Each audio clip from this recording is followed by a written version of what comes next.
85 की उम्र, ठिठकते कदम, कमजोर होती निगाहें, लेकिन हौसला आज भी बुलंद। हर साल हजारों करोड़ रुपए का टैक्स और दान कर देने वाला देशभक्त बिजनेसमैन, जिसने देश के लिए सब कुछ कुर्बान कर दिया, खुद का घर भी नहीं बसाया, जिसकी जिंदा दिली के मुरीद देश के प्रधानमंत्री नरेंद्र मोदी भी हैं। आज उसी कट्टर देशभक्त रतन टाटा की कहानी, जिसने एक बार फिर बड़ी जिद है ठानी। टाटा, ये नाम भारत देश की एक पहचान कहा जाए तो बिल्कुल भी गलत नहीं होगा, और रतन टाटा को एक सच्चा देशभक्त बिजनेसमैन बोला जाए तो किसी को दिक्कत भी नहीं होगी, क्योंकि 85 साल की उम्र में भी जिस जोश के साथ रतन टाटा मैदान में डटे, वो केवल सिर्फ इसलिए क्योंकि वो अपने देश को मरते दम तक प्यार करना चाहते हैं और अपने काम के जरिए हर एक पल देश को ऊंचाइयों पर पहुंचाना चाहते हैं। ऐसे में भारत में शायद ही कोई ऐसा व्यक्ति होगा जिसने दिग्गज उद्योगपति रतन टाटा का नाम नहीं सुना होगा। भारत के इस दिग्गज उद्योगपति के जीवन के न जाने कितने उतार चढ़ाव के पल आए, पर रतन टाटा ने हर घड़ी का सामना किया और डटे रहे। इसलिए उन्हें देशभक्त उद्योगपति कहना बिल्कुल भी गलत न होगा। अब आप सोच रहे होंगे कि आज रतन टाटा का जिक्र क्यों किया जा रहा है, तो आपको बता दें कि एक बार फिर कुछ ऐसा हुआ जिसने ये बता दिया कि रतन टाटा कितने महान हैं। तो चलिए बताते हैं कि आखिर ऐसा क्या हुआ जिसकी चर्चा हो रही है। 8 अक्टूबर 2021 ये दिन टाटा ग्रुप और रतन टाटा के लिए बेहद खास है, क्योंकि इस दिन टाटा ग्रुप की holding company Tellis private limited ने कर्ज में डूबी एयर इंडिया के अधिग्रहण की बोली जीत ली थी। इसके बाद से ये उम्मीद की जा रही थी कि एयर इंडिया के दिन लौट आएंगे। टाटा ग्रुप ने धीरे धीरे चीजों को फिर समझना शुरू किया और एयर इंडिया को खड़ा करने के लिए कदम बढ़ाने शुरू कर दिए। इसी कड़ी में एयर इंडिया ने एयरबस और बोइंग से कुल 470 बड़े और छोटे आकार के विमान खरीदने की घोषणा की है।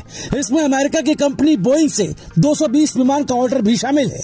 वहीं एयरबस के साथ एयर इंडिया की डील में ब्रिटेन की कंपनी रोल्स रॉयस की बड़ी भूमिका होगी।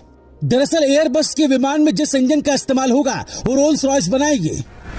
आपको बता दें कि टाटा ग्रुप के मालिकाना हक वाली एयरलाइन एयरबस से 40 बड़े आकार के एयरबस A350 और 10 बोइंग 777 9 विमान खरीदेगी। इसके अलावा वो 210 छोटे आकार के एयरबस A320, 321 नियो और 190 बोइंग 737 मैक्स विमान खरीदेगी। एयर इंडिया के मुताबिक पहला नया विमान 2023 के आखिर में सेवा में आएगा। इसके अलावा अन्य विमान 2025 तक मिलेंगे। अभी एयरबस के भारत में 470 कमर्शियल विमान परिचालन में है। एयर इंडिया के नए ऑर्डर के बाद भारत में एयरबस के पास कुल 850 विमानों का ऑर्डर हो गया है। इससे समझा जा सकता है कि डूबते एयर इंडिया को किस तरीके से रतन टाटा ने बचाया और उसे एक बार फिर से शानदार तरीके से उड़ाने की जिम्मेदारी ली। वहीं टाटा ग्रुप की तरफ से की गई ये डील एयर इंडिया की तरफ 17 साल में पहली बार की गई है। 17 साल में पहला मौका है जब एयर इंडिया विमान खरीदने का ऑर्डर देने जा रही है। वहीं टाटा ग्रुप के मालिकाना हक में आने के बाद ये एयर इंडिया का पहला ऑर्डर होगा। आखिरी बार साल 2005 में सरकार के अधीन रहते हुए 111 विमानों का ऑर्डर दिया था। तब 68 बोइंग और 43 एयरबस के विमान खरीदे गए थे।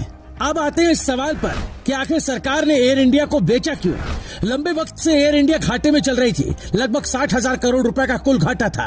भारत सरकार ने इस घाटे से उबरने के लिए कई बार इन्वेस्टर्स को इनवाइट किया कि निवेशक आएं और पैसा लगाएं, लेकिन ऐसा नहीं हो सका।